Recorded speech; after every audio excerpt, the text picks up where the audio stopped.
Hey out there, how y'all doing? It's been quite some time since I've been on YouTube. Most of you probably don't remember me, but I used to do anime reviews around these parts. By the way, Titan is great, Mary Nikki sucks balls, and if you say you like school days, I will hunt you down and strangle you to death with your own dick. Okay, anyway, these days I spend a lot of my time playing League of Legends, as does basically everyone else. And anyone who's spent time playing LoL has undoubtedly spent a lot of that time staring at a screen that says, Defeat. you're just left there, sitting in confusion and frustration, screaming into the darkened silence in the corner of your room, sacrificing a live chicken to the riot gods in the hopes that your next bot lane doesn't feed. Other people do that, right? And as great as a comeback feels, it feels just as shitty to be on the other end, because you were ahead. You should have won. But somewhere along the line, something went horribly awry. And while it's really, really easy to just blame whichever teammate you didn't like that game, the plain fact is, a lot of people literally do not understand what it was that made them lose the game. And yes, sometimes it is that one person's fault, but usually it's a collection of mistakes that your entire team, including you, made over the course of the game that kept losing you ground. And that's what this video is about. This is a list of the most common reasons why you lost the game.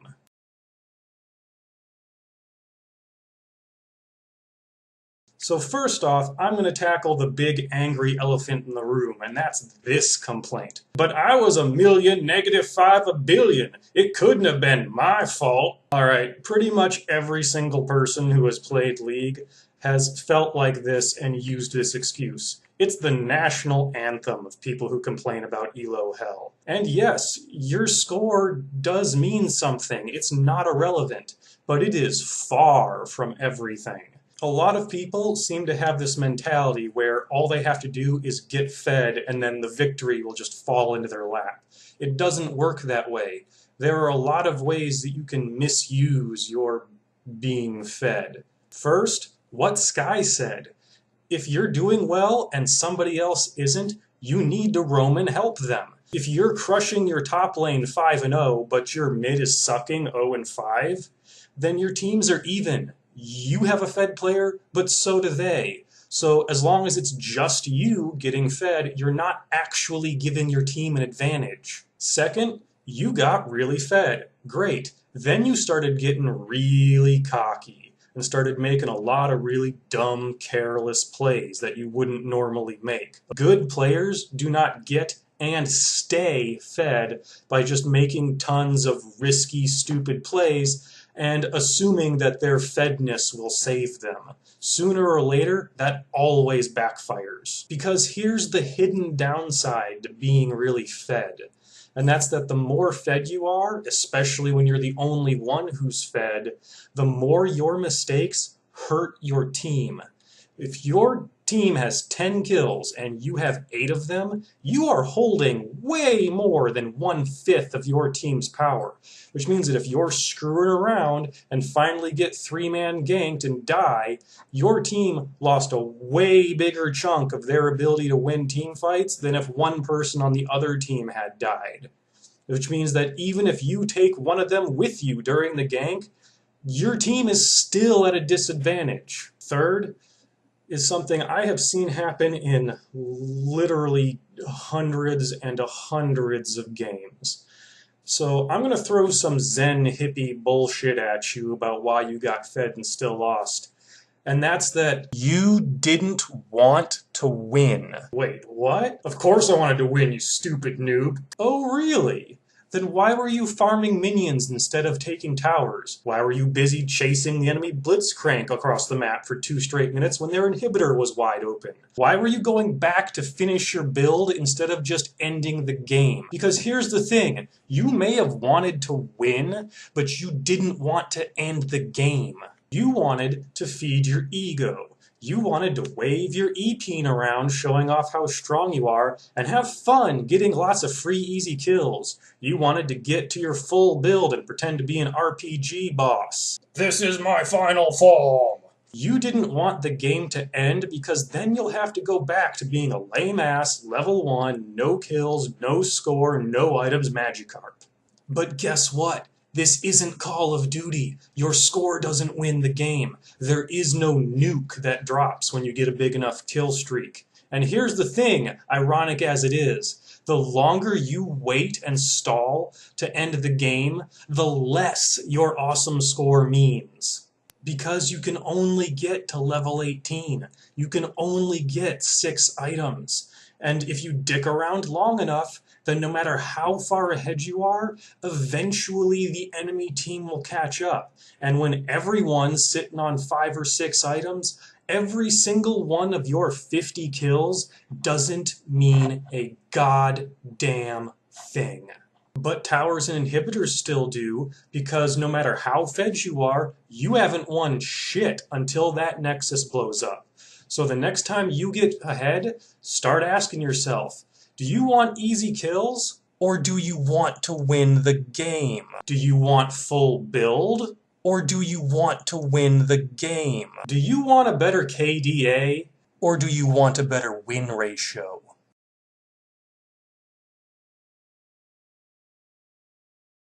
Another really rampant mistake on the Rift is abysmal objective priorities. Or to put it bluntly, get off Dragon's dick. And all of this goes extra for Baron. And yes, those are big fancy prizes that get your team lots of useful stuff, but they are second place to structures. If you miss a dragon, yeah, that sucks, but it will respawn. You'll get another chance. Towers give you direct map control. Dragon doesn't. Dragon comes back. Towers don't. So taking a tower is basically like a permanent stacking buff to your whole team that the enemy team can't counter.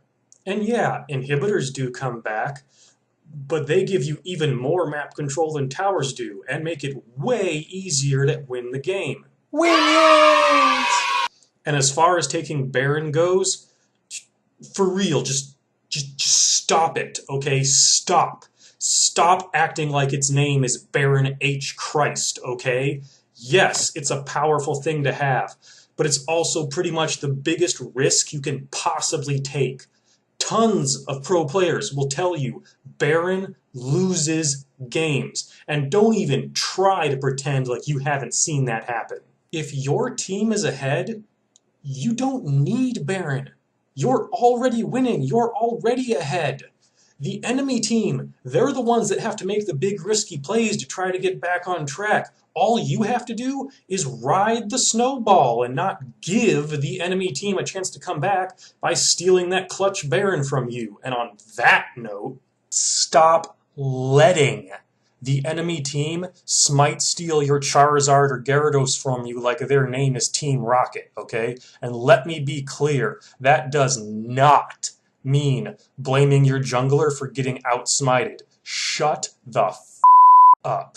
A smite contest is literally nothing more than a quick draw. That's all it is. That's whichever one of you can hit D or F 1/10 of a second faster when you see the right number pop up on the screen. When a smite is being contested, the rest of the team needs to be doing everything they can to zone the enemy jungler out of smite range, or just try to focus down the drag bear and kill it as fast as possible before the enemy jungler shows up. And by the way, if the enemy jungler is the only one who's bothering you, then stop attacking the Baron and just turn around and kill them. Basically, every single pro clutch solo Baron steal could have been completely avoided if your team just stabbed Udyr in the face and then went back to taking their Baron in peace. Why? Why would you sit there and purposely get Baron into smite stealable range when you know he's sitting there waiting to try to take it from you? Why would you literally just give the enemy team a chance to make a huge comeback when you can just take the free Baron and have a kill on the side? Which brings me to my next point. Please stop dying for lost objectives. Like, for real, what the hell is going through your head? Gee, let's see. I'm half health with no summoners and no ult. Clearly it would be nothing short of intentional feeding if I went and dived that 1v3 right now. Oh wait, what's that? They're standing in front of Dragon? Now it's okay! Whee! Seriously, what did you think was going to happen? That you were going to win that 2v4 under your 50 HP turret? Because now the enemy team has a turret and kills. So now they're going to go take Baron and kills. Then they're going to go take an inhibitor and kills. Then they'll win the game because your entire team needs to watch Frozen. Let it go, let it go.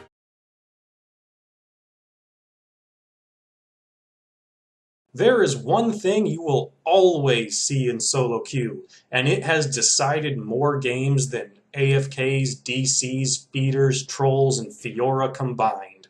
And that is the complete refusal to group as a team, or to be with your team. This is especially present in lower elos, but still happens even in gold and platinum. And typically in lane phase, everyone's fine. You got a lane with your name on it, everyone knows where they're supposed to be. It's kind of like having your room in an apartment. Top lane gets the room upstairs, mid lane has the one next to the kitchen. You've got one of those scruffy friends that shows up every now and then to hang out, raid your fridge. And then there's that one person who's just trying to make sure everyone else is happy, so they end up getting stuck with the douchebag nobody else wanted to room with.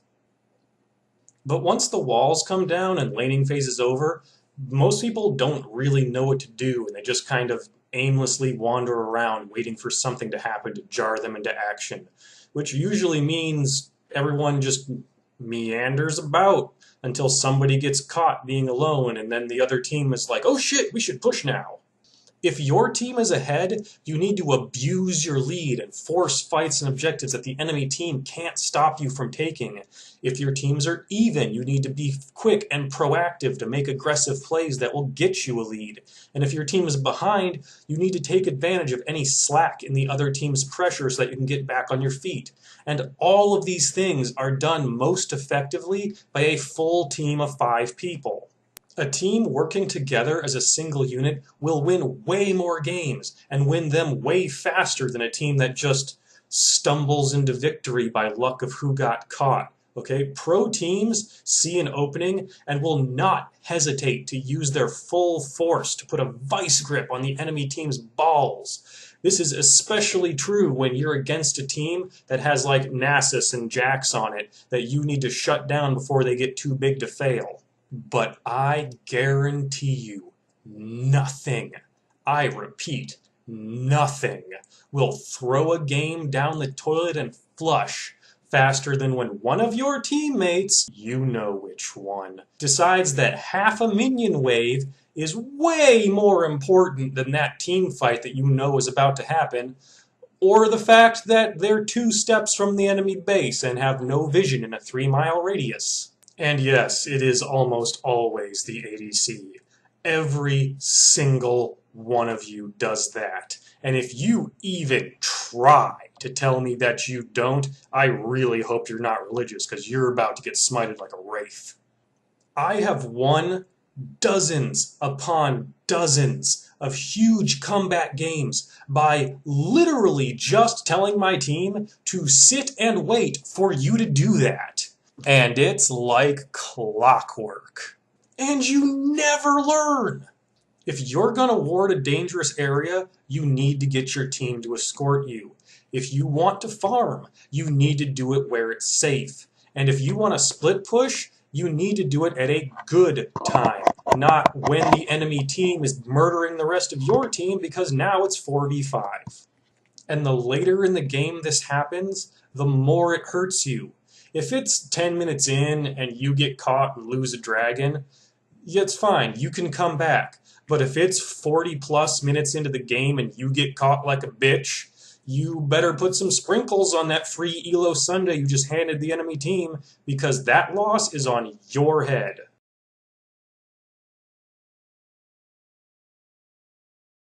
This one goes out to all the people who think that a character build involves anything more than like 2 or 3 core items. Just because you're on the same rift doesn't mean it's the same match as last game. Any pro player will tell you that builds are dynamic, not static. They change every game. And anyone who tries to tell you different belongs in Bronze 12. This applies to everyone on your team, but is especially important if you're a support and/or tanky role. You have to counter build the enemy team because you'll be the one getting all the best defensive items. Okay? Before the game even starts, you should be analyzing the enemy team for who does physical damage, who does magic damage, who auto-attacks a lot, who has the most CC, who has a ton of sustain, and already plotting out your build of what you're going to do to stop them. I am amazed at how many times I've been 40 minutes into a game where the enemy team has Vayne, Udyr, Yasuo, Olaf, and nobody on my team has bothered to build a Frozen Heart. You know, the item specifically designed to counter all nearby auto-attackers versus a team of 4 auto-attackers. Hold on, what? One.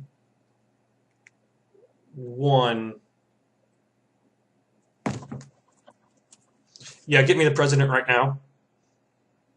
Yeah, it's 2. Now that it's Season 4, there are so many choices in the shop for items you can get to deal with the other team's bullshit. This isn't even like bringing a knife to a gunfight. This is like going into gunfight after gunfight after gunfight and just walking right by the guy trying to sell you a bulletproof vest.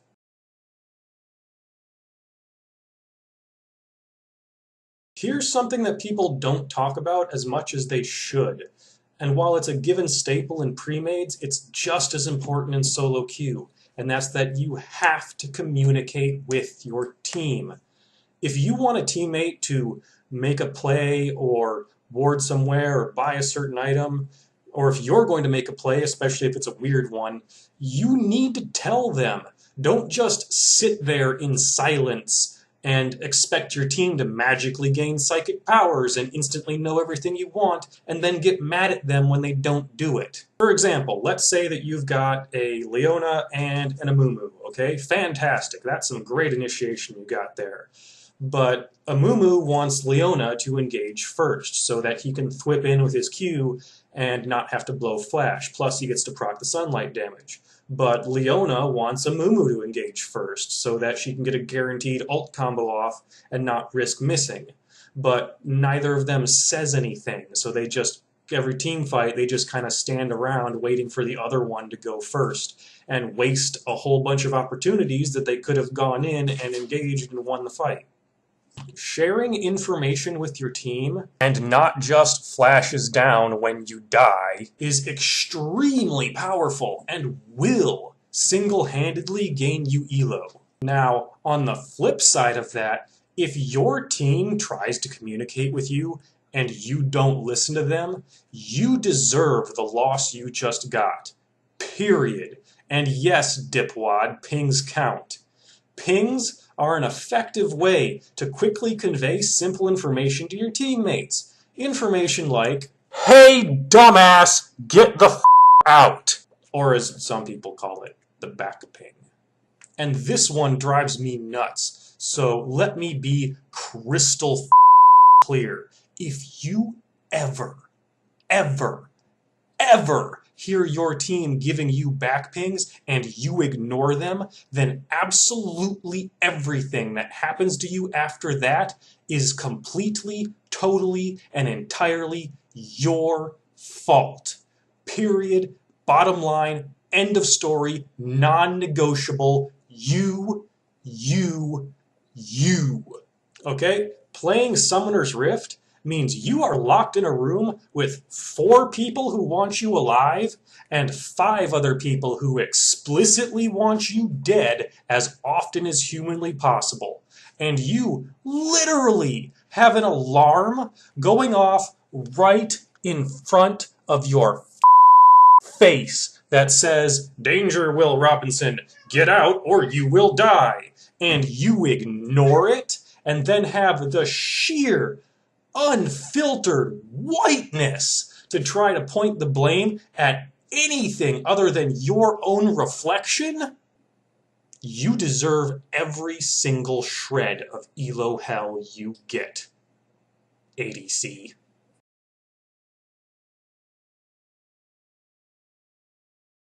I'm just going to make a quick side note out of this one because you don't need Benedict Cumberbatch to figure out that being toxic shoots yourself in the foot for winning games. And yes, sometimes the temptation is so strong, but you have to resist. It's for the greater good. However, you need to realize that being toxic doesn't just mean raining slurs into the chat box or saying you hope their kids drown in their breakfast cereal. Anything unnecessarily negative that you say hurts your chances of winning. That little ... you put after someone gave up first blood is like you rolling your eyes at them after they didn't catch a ball. They use those in sports, right? Being positive will make people play better because they want to play with you. They want to get complimented more. And being negative will make them stop trying and stop caring because they don't want to be there. They don't want to play a game where they just get berated every 2 minutes. And playing crappy and losing the game is just a faster way to not have to put up with you. And if the planets align and somebody on the internet admits they made a mistake and it was their fault, you need to, well, first of all, mark that shit on your calendar, but also stop giving them shit for their mistake immediately. They said they were sorry. They can't undo what happened, and you're just being a tool.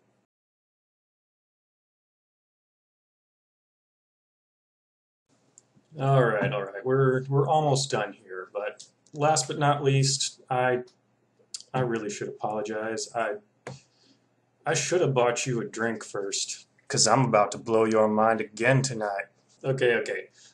Zen hippie bullshit number 2.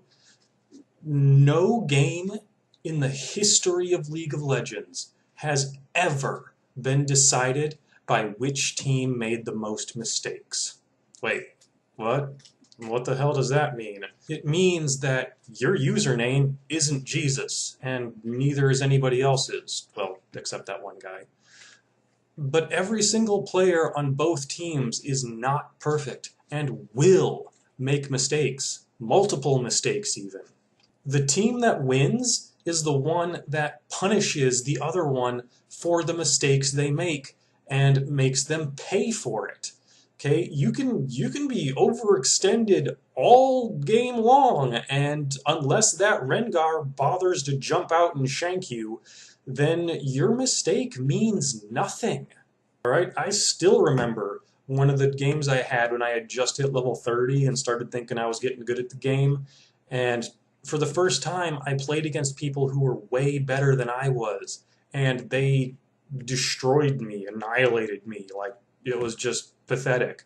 But the reason they won is because they were punishing me for mistakes that I didn't know I was making because no one had ever punished me for them before. And I hated it so much. But that's how you get better at League. That's how you learn. Not by magically steamrolling through everything in your path because you happen to find the right Mobifier guide, but by getting a face full of shit standing behind the fan until you finally figure out not to stand behind the fucking fan. And at the end of the day, when you know what costs you the game, then you know how to make it cost them the game when they pull that crap. And that is the end of my video. I hope you enjoyed it, I hope you learned something, and I hope you want to see more. Thank you, and good night.